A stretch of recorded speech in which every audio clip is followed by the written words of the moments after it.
Ben ritrovati a un altro appuntamento con il nostro after show, ovvero la nostra chiacchierata sul mondo femminile.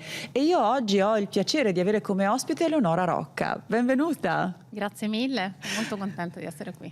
Una delle prime donne ad occuparsi di innovazione e di strategie digitali in Italia, infatti è anche cofondatrice di un'azienda, l'Horizon Group, che si occupa proprio, no, Certo, di digital marketing, social media, innovazione, però anche fondatrice di Women for Impact, questa grande community rivolta alle donne e non solo, in cui ci si scambiano le esperienze. La nostra chiacchierata insieme oggi avrà il tema imprenditrici digitali. Sono sempre di più, ci incuriosiscono, vogliamo saperne di più e la nostra conversazione sarà scandita dall'apertura di 4 buste che ci viene sollecitata da questo jingle che hai appena sentito. Quindi il primo stimolo alla nostra conversazione è una domanda. Apriamo la busta e scopriamo qual è questa domanda. Il fondamentale, cosa fa un'imprenditrice digitale?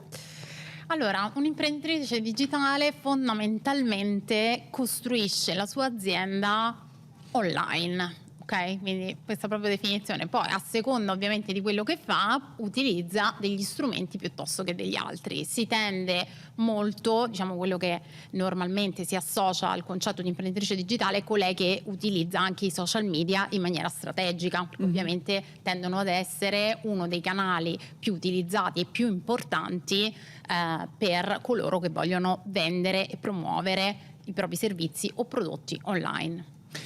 E la cosa strana è che trovo che ci sia un po' di resistenza, anche pregiudizio diffuso proprio sulle imprese digitali, quando poi alla fine il digitale non è che ci deve spaventare, lo usiamo tutti i giorni, internet, i social, no? Per cui è una cosa che già fa parte della nostra quotidianità. Secondo me si fa un po' fatica, però tu sei l'esperta, dimmi tu se sbaglio, a considerare un'attività sul digitale un lavoro.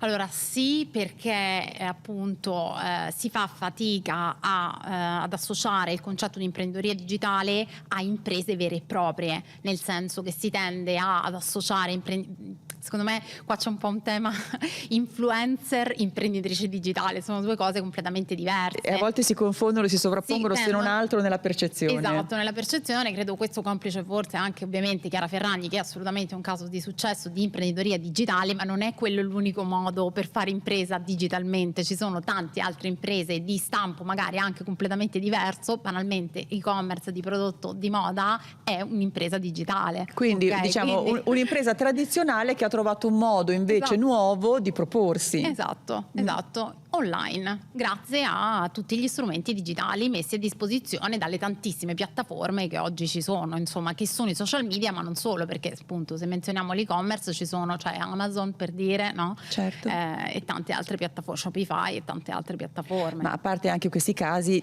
penso che anche gli anni della pandemia abbiano sollecitato uno sviluppo della parte di e-commerce di tante aziende che non potevano più raggiungere i propri clienti attraverso i punti vendita tradizionali o attraverso i mezzi tradizionali, e quindi abbia comunque aperto degli altri orizzonti.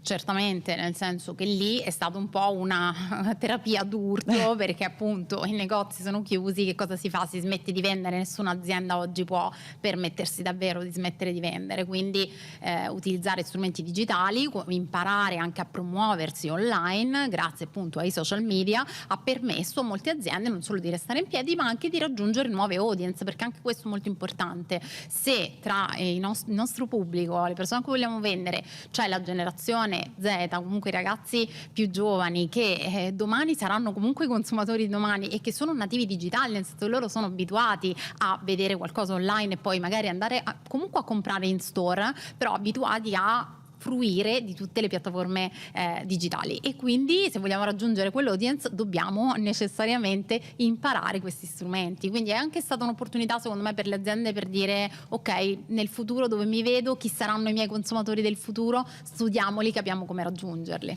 Senti, tu hai citato poco fa Chiara Ferragni che è un esempio di clamoroso successo, però io ho la sensazione, parlando dei primi anni di attività, di Chiara Ferragni, che ci fosse sempre comunque una sottovalutazione di quello che lei stava facendo, e a un certo punto improvvisamente il grande pubblico si è accorto che ha costruito un impero. Quindi perché questa poca credibilità? Non credo che sia legato solo al fatto che sia una donna o che sia una bella ragazza, ma proprio al fatto che non c'è una cosa da toccare.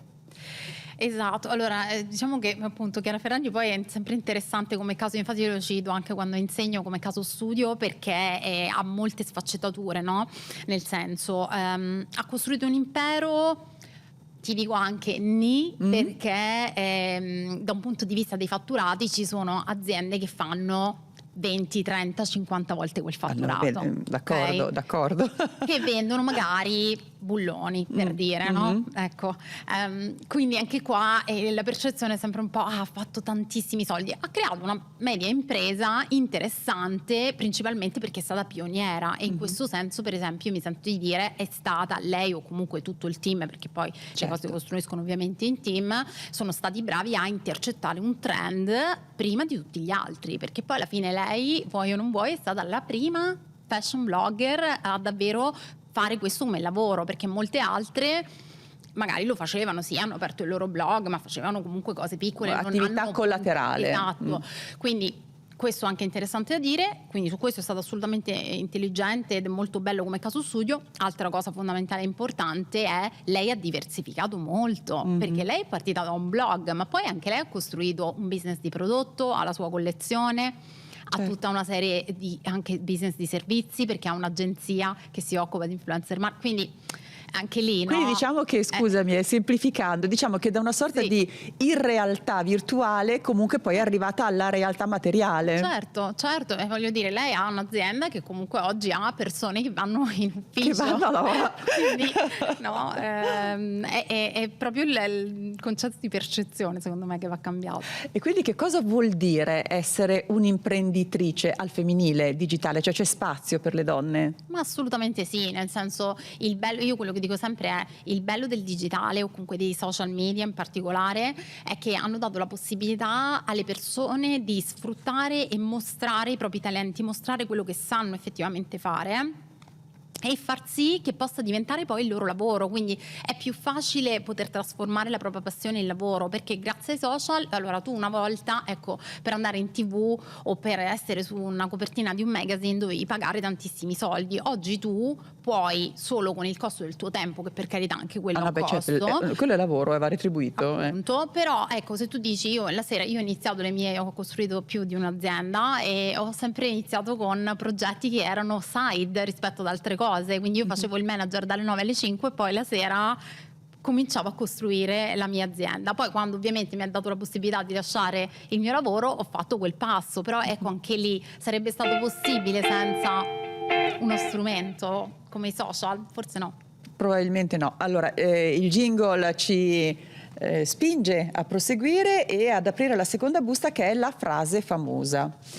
E scopriamola, questa frase famosa di Eleanor Roosevelt: il futuro appartiene a coloro che credono nella bellezza dei propri sogni. Beh, la frase è molto bella. Molto molto bella, sembra una frase molto idealista, a me piace molto, sembra una frase molto idealista, ma in realtà racchiude in sé un punto secondo me molto importante, cioè ognuno di noi ha sogni diversi, ok? Nel senso, quello che può essere il sogno per me, per qualcun altro magari in realtà non è un sogno, no? Però ognuno di noi ha quella cosa nel cassetto che magari non hai tirato fuori o che ci metti tanto a tirare fuori. Allora il mio messaggio è sempre proviamoci, facciamo anche degli errori, ma proviamoci a raggiungere quell'obiettivo, perché poi si può avverare, si può non avverare, o si può avverare magari diversamente da come avevi immaginato all'inizio, però il percorso che tu fai nella costruzione, nel raggiungimento di questo obiettivo è sempre qualcosa che ti arricchisce tantissimo da un punto di vista professionale ma anche personale, e quindi vale sempre la pena di credere nei propri sogni. Senti, tu dall'accenno che hai fatto poco fa avevi già un ruolo che molti di noi potrebbero ritenere soddisfacente lavorativamente parlando. Quindi come è nato in te il desiderio, o se vogliamo parlare di sogni, il sogno di fare qualche cosa di diverso? Ecco, questa è una domanda bellissima. Allora sì, nel senso, io avevo un ruolo anche, diciamolo, a Londra da manager ben retribuito, con probabilmente meno ore di lavoro di quelle che adesso io metto nella mia azienda, ok? Quindi dici, perché hai dovuto complicare la tua vita? Per me è stato proprio un percorso di scoperta del capire che al di là della job title, quello che per me, o dei soldi, quello che per me era importante era creare qualcosa di mio, poter massimizzare uno dei miei più grandi talenti, che ho scoperto poi essere uno dei miei più grandi talenti, come tanti altri che non lo sono, cioè la creatività. Cioè io ho trovato nell'imprenditoria la possibilità di esprimere al meglio il mio talento creativo, e questa è stata proprio la spinta.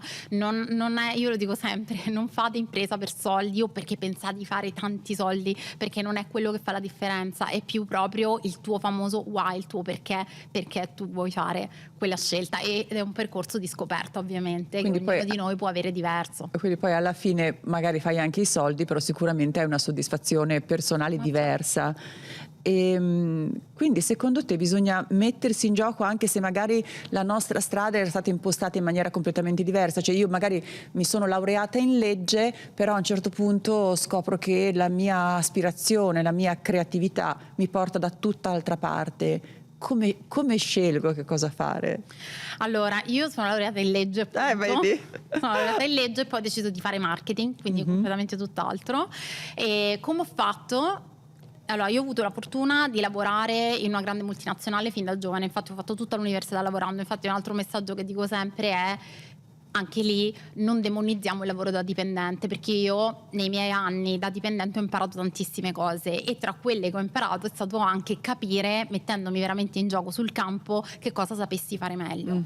E da lì ho detto, ok, quindi questo è quello che so fare meglio. Il lavoro da avvocato non matcha queste due cose, quindi devo trovare qualcosa che invece risponda a queste cose. Io sapevo di essere brava a vendere, mi piaceva molto vendere, allo stesso tempo però avevo bisogno della parte creativa, e quindi il marketing univa un po' le due cose, e ho detto ok, quindi questo è quello che voglio fare. Però io sono la dimostrazione del fatto che si può fare, perché tanti mi scrivono e mi dicono come hai fatto a cambiare strada. In realtà l'ho fatto, ho fatto un master in marketing e comunicazione, poi da lì ho un po' ricominciato da capo. È vero, a volte devi fare qualche passo indietro, devi ricominciare da capo facendo esperienze, però non è assolutamente impossibile, anzi oggi è sempre più possibile. Vedo sempre più aziende anche valorizzare questi percorsi un po' strani, un po' diversi. Ok, fuori dal binario. Esatto, e quindi Ma sì. Qualcuno ti ha mai detto guarda non puoi farlo? Assolutamente sì, c'è un aneddoto che racconto sempre. Una volta feci un colloquio per una importante azienda di dentifrici e arrivai alla fine di 3 o 4 colloqui, e la responsabile risorse umane mi disse: guarda, secondo me hai tutte le carte in regola, sei stata bravissima ad arrivare fino qua, però non mi sento confident a darti questa posizione, perché avendo una laurea in giurisprudenza ho paura che questo ruolo, che è molto di marketing, di prodotto, quindi comunque anche, come dire, tecnicamente diverso dal percorso che hai fatto tu, non lo vedo adeguato. Penso che tu sia più adatta magari più cose tipo comunicazione, no? Così, se ti piace questo settore. Io dico sempre, se io fossi uscita da quel colloquio dicendo ok, do ragione a lei, oggi non sarei qua e non avrei fatto la mia carriera. Invece ho detto no, non mi interessa questo feedback, voglio comunque continuare a inviare i miei curriculum, farò altri colloqui, e alla fine dopo un anno io ero product manager in Microsoft, seguendo tra l'altro uno dei prodotti più importanti per Microsoft, che è Microsoft Office. Quindi questa è la dimostrazione che a volte, anche se ti dicono di no e tu continui, quel no può diventare un potente strumento di rivincita. Ma tu ce l'avevi ancora il numero di telefono di questa persona? No, che peccato però, perché potevi chiamarla dal tuo nuovo ufficio, per esempio. Quindi il consiglio è seguire comunque la propria aspirazione, provarci se non altro, non avere poi rimpianti, e poi come sappiamo può andare bene, può andare male. Allora, parliamo di emozioni. Silicon Valley, la gioia di esserci. Allora, tu sei stata selezionata per partecipare a un programma della Silicon Valley che era riservato a 91 persone al mondo, e una di queste 91 eri tu.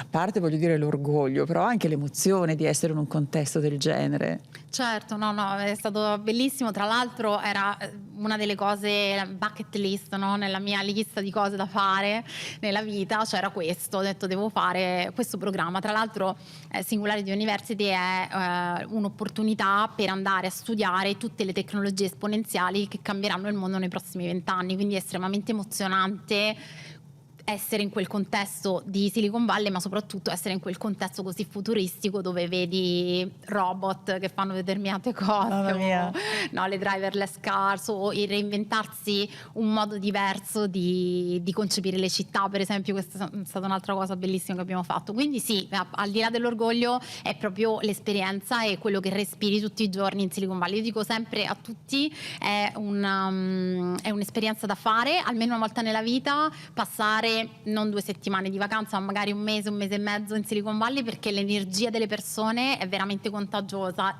Anche se vai solo in un bar, spesso incontri quello che sta scrivendo the next big thing, no? Magari il cioè quel signore che sta scrivendo, sì, magari con gli occhiali, un po' così da solo, che beve un caffè, ci sta cambiando il futuro. Esatto, sì, è pazzesco, è un posto molto pieno di energia.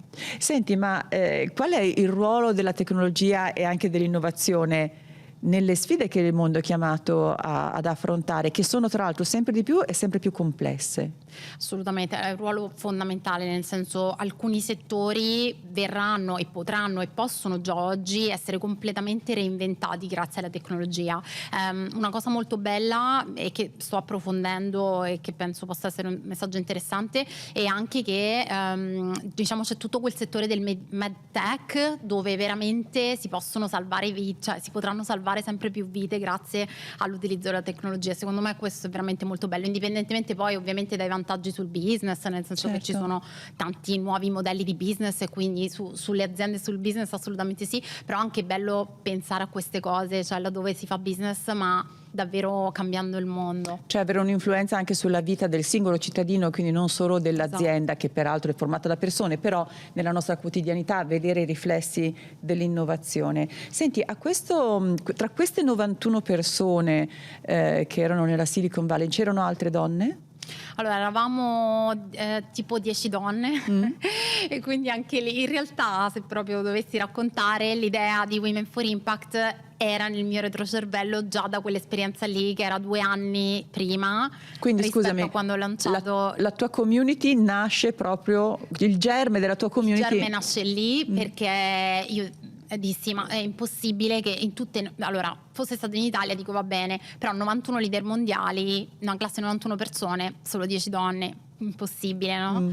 E anche lì la risposta è stata però ci sono poche donne in queste posizioni, no, così alte, da vice president di leadership, e allora ho detto vabbè, facciamo, se me lo permettete di fare, faccio un gruppo WhatsApp con non solo le 10 che sono qua, ma tutte le alumni che hanno fatto questo percorso, no, negli anni prima. In questo modo possiamo essere un gruppo, no, un po' più consistente di persone. E quindi da lì sì, nasce il germe, perché abbiamo iniziato a parlare, conoscerci, poi tutte persone ovviamente presenti in tutto il mondo, quindi con culture anche diverse, background diversi, e quindi da lì ho preso tanti spunti e tante ispirazioni poi per costruire la community Women for Impact, che ad oggi è una community internazionale ma principalmente italiana. È una cosa che ti ha cambiato la vita, io suppongo. Sì, sì. Tu, non so, quando vedi, oppure ti è successo di vedere qualcuna che ha partecipato ai tuoi incontri, alla tua community, al tuo evento, un po' sullo sfondo, un po' tenendosi sullo sfondo, nell'ultimo banco? Ti è capitata poi di vederla arrivare alla prima fila, se non addirittura alla cattedra?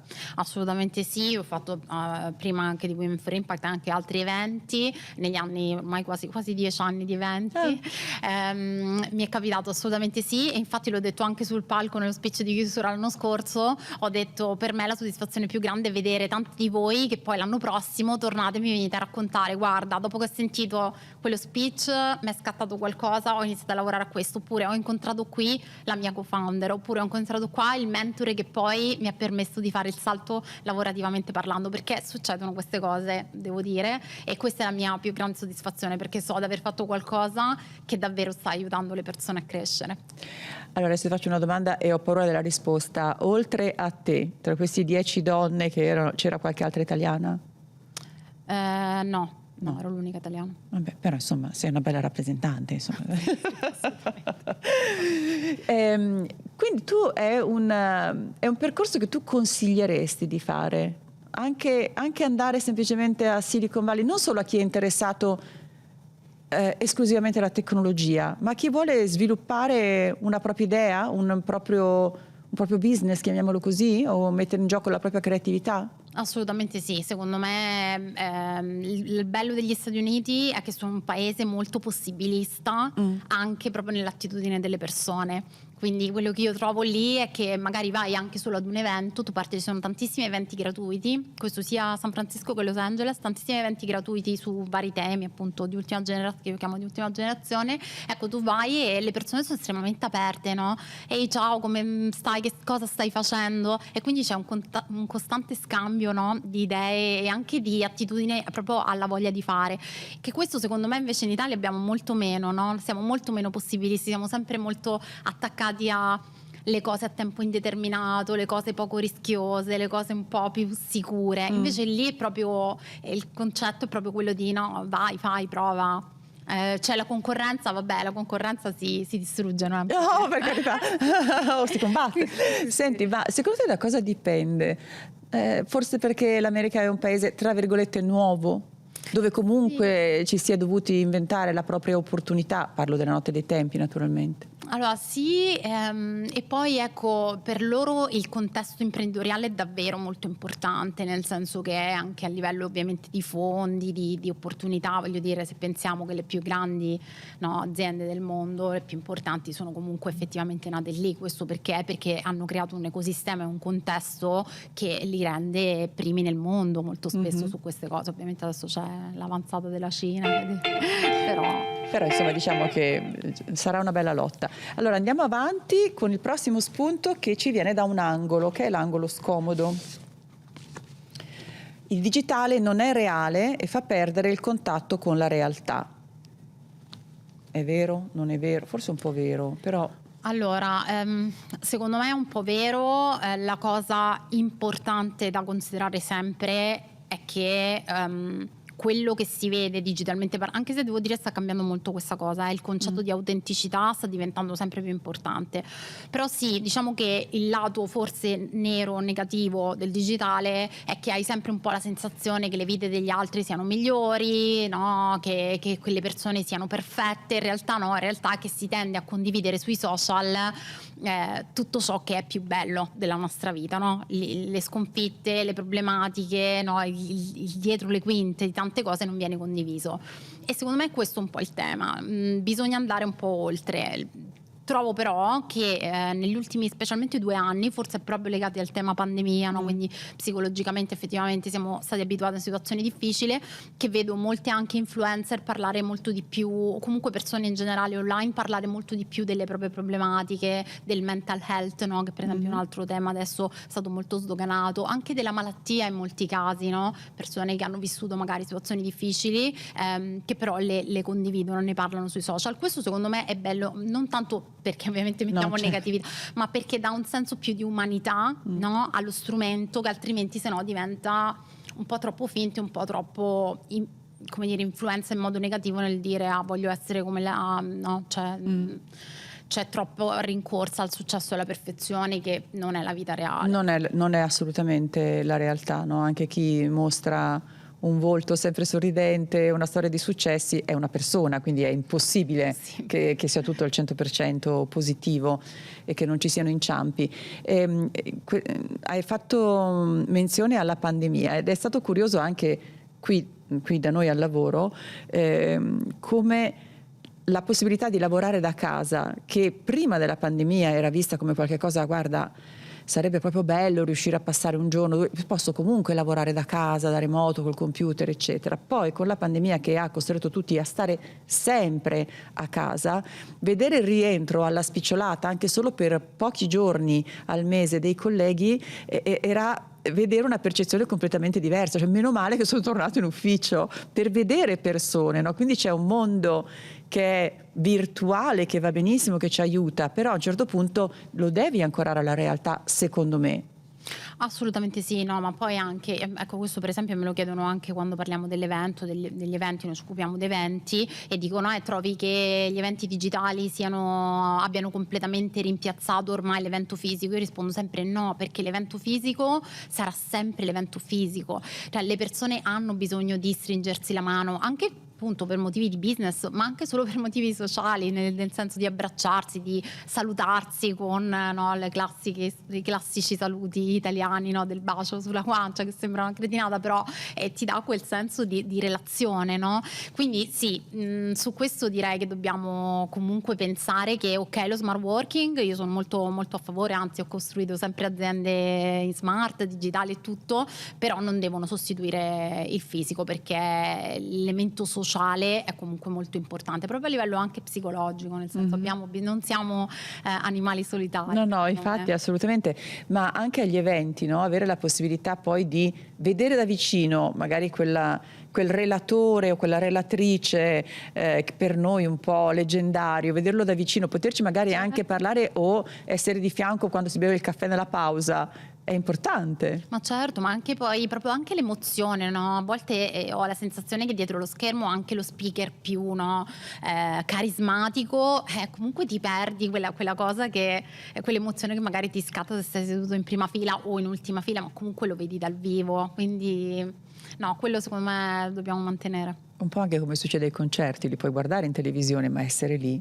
certo. No? Cioè, vedere, sentire l'atmosfera anche che c'è intorno, e penso che sia più o meno lo stesso concetto, naturalmente in chiave meno ludica, per quando si parla di lavoro e quando si parla di portare avanti un progetto o capire quella che è la potenzialità di un progetto. Quindi diciamo che c'è il modo di non perdere il contatto con la realtà pur vivendo in un mondo digitale. Certo, nel senso appunto riuscire ad avere un giusto balance, no? Un giusto equilibrio tra la parte digitale e la parte non digitale, quindi comunque continuare a vedere persone, incontrare persone, creare opportunità di scambio e di confronto dal vivo. Io infatti anche con i nostri clienti lo faccio spesso, nel senso che almeno 2 volte l'anno voglio sedermi con loro a pranzo, prendere un caffè o comunque fare un meeting di persona, quindi questo assolutamente. E poi anche dall'altro lato non passare troppo tempo ovviamente attaccati ai device, perché anche lì è bello anche a casa, o se vedi un amico ad un aperitivo goderti quel momento e non solo fare appunto foto, stories. Esatto. O essere più preoccupati di quello che condividi che di quello che fai. Alla fine non vivi quello che stai vivendo, esatto. No? Ma lo vivrai dopo quando vedrai le foto pubblicate sul tuo social. Ma aspetta, c'era una cosa che ti volevo chiedere che era interessante, che mi incuriosiva. Questa vita digitale rischia di non avere più orari?